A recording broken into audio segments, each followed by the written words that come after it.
clothing, Da dire qua, va il fatto che ho avuto che non vado qua a parlare. linen, leather, visual things to wash the clothes.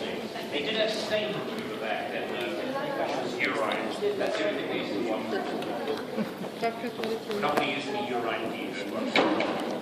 Right.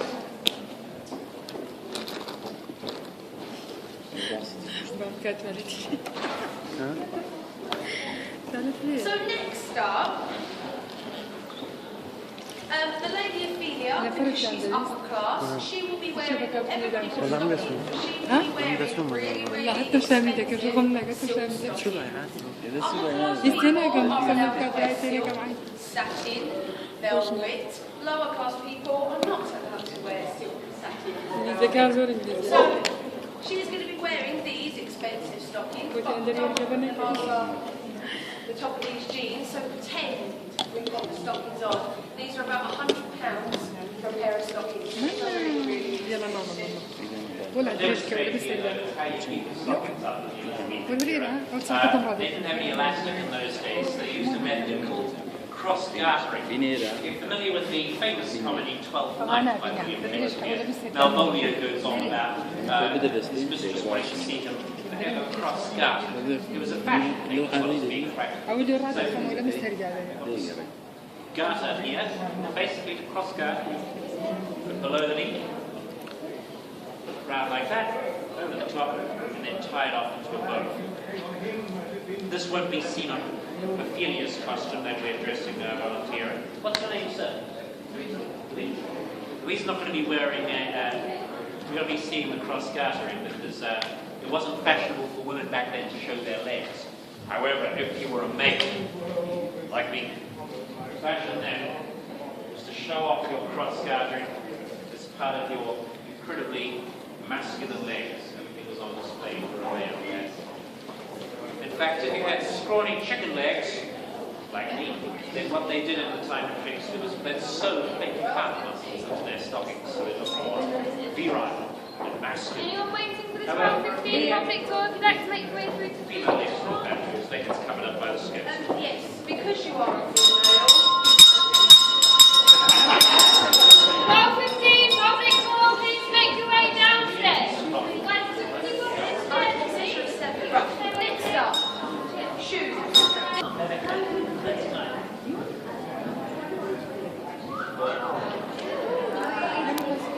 Now these shoelaces are actually points. Shoelaces were just the shoes of the time of Shakespeare. That's not They were called points and they tied bits of meat. You could tie on the pattern sleeves, you could tie breeches or a skirt directly onto your corset. They were very useful, these points, so you'll see them all throughout this demonstration, tying all manner of things together. Quite attachment, really. You could give someone a pair of sleeves, they could then tie into the rest of their outfit, and that's a pretty amazing gift.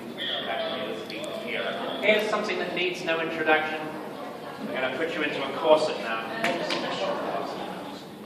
Now, if you would like to stand up. Thank you. Righty. This wasn't an item of lingerie in the time of Shakespeare. A corset was a fully functioning outer shirt. 12:15 So Lauren's going to be tying this up into the neck of this cross-garter. Straight lacing. Straight lacing. It's not crisscross lacing like Snow White. That's Walt Disney. Straight lacing is the way you tie on a corset in those days. Now that's where you get the phrase to be straight-laced from. If you're an upstanding member of society, you are laced tightly by a servant into your corset, you are of strong, upright moral character, you are straight-laced. The opposite of that is if you were a loose moral character, loose principles. But this Ophelia here, Louise, is going to be straight-laced, tall and upstanding, daughter of a prime minister, don't you? Now, one of the things you can immediately tell in the Elizabethan era by looking at somebody was their social status. If you saw someone wearing a corset like this, laced from the back, you know that that person is pretty wealthy because it's impossible to do by yourself. if someone's wearing a corset laced from the back in the Elizabethan era, you could tell that that person can afford to pay somebody else to dress them. If you're of more modest means, like Mops and the Shepherdess, which we also have a corset of, this laces from the front. She has to do everything else.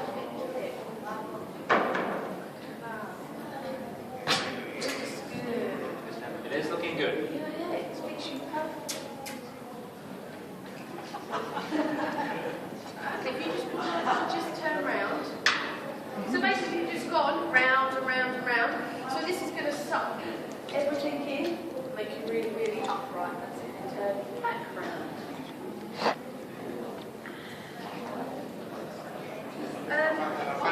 So skinny.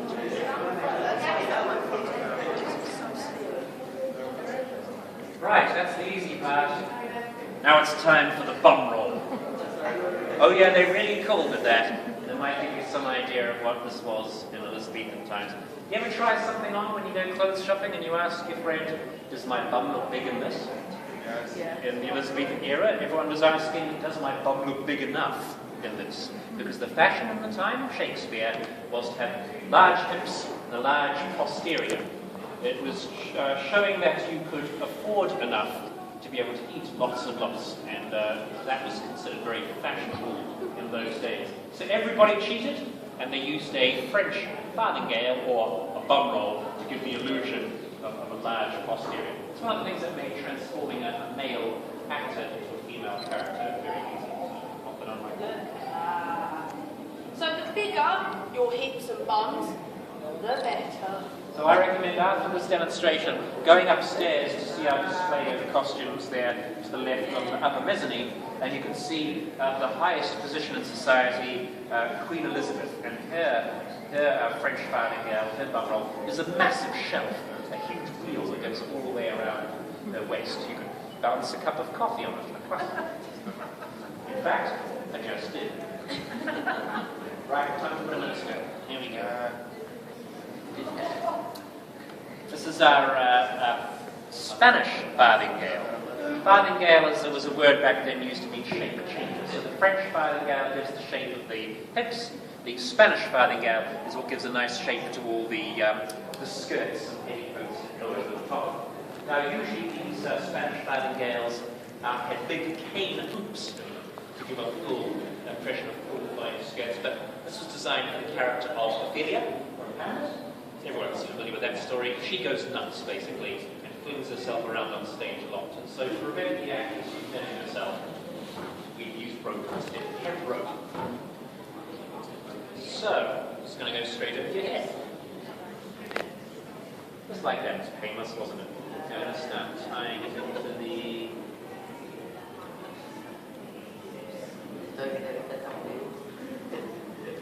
Now, remember those things I was telling you about points? Remember those shoelaces? You can see those shoelaces are all over the costume here. Points, they're called. We're actually going to use them to tie the Spanish farthingale directly onto the corset. Yeah, very good. Yeah, so basically the corset is holding the weight of all the hundreds of skirts that the Lady Ophelia is going to be wearing. Let's add some now, shall we? Let's add ourselves our petticoats over the top. This is our outer skirt. We have 2 skirts minimum, and this isn't even your going out wear. What we're putting on now for the Lady Ophelia was the equivalent of jeans and a t-shirt. She'd wear all this outfit basically for lounging around the house, not doing much at all. Maybe a little bit of embroidery, get her aside of it, but she was one of the nouveau riche, the high rich of that period. So, this is taken from some block printing material we found in the Victoria and Albert Museum of the Elizabethan era. We thought its motifs of herbs and flowers was very fitting for Ophelia. Of course, there's a heartbreaking scene where she comes out in weeds pretending they're exotic herbs. She loses her mind for this. Very slim. We need to take you on the Elizabethan eating demonstration. Right, now I'm going to tie off the these points out. So the last layer of the skirt.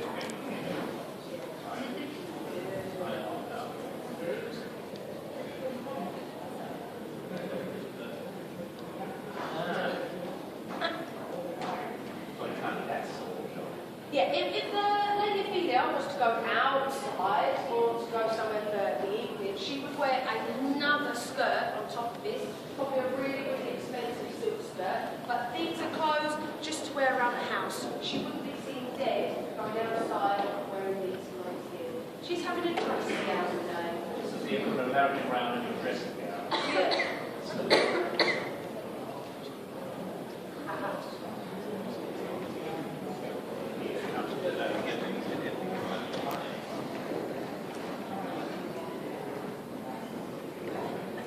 In fact, I might fire myself right now.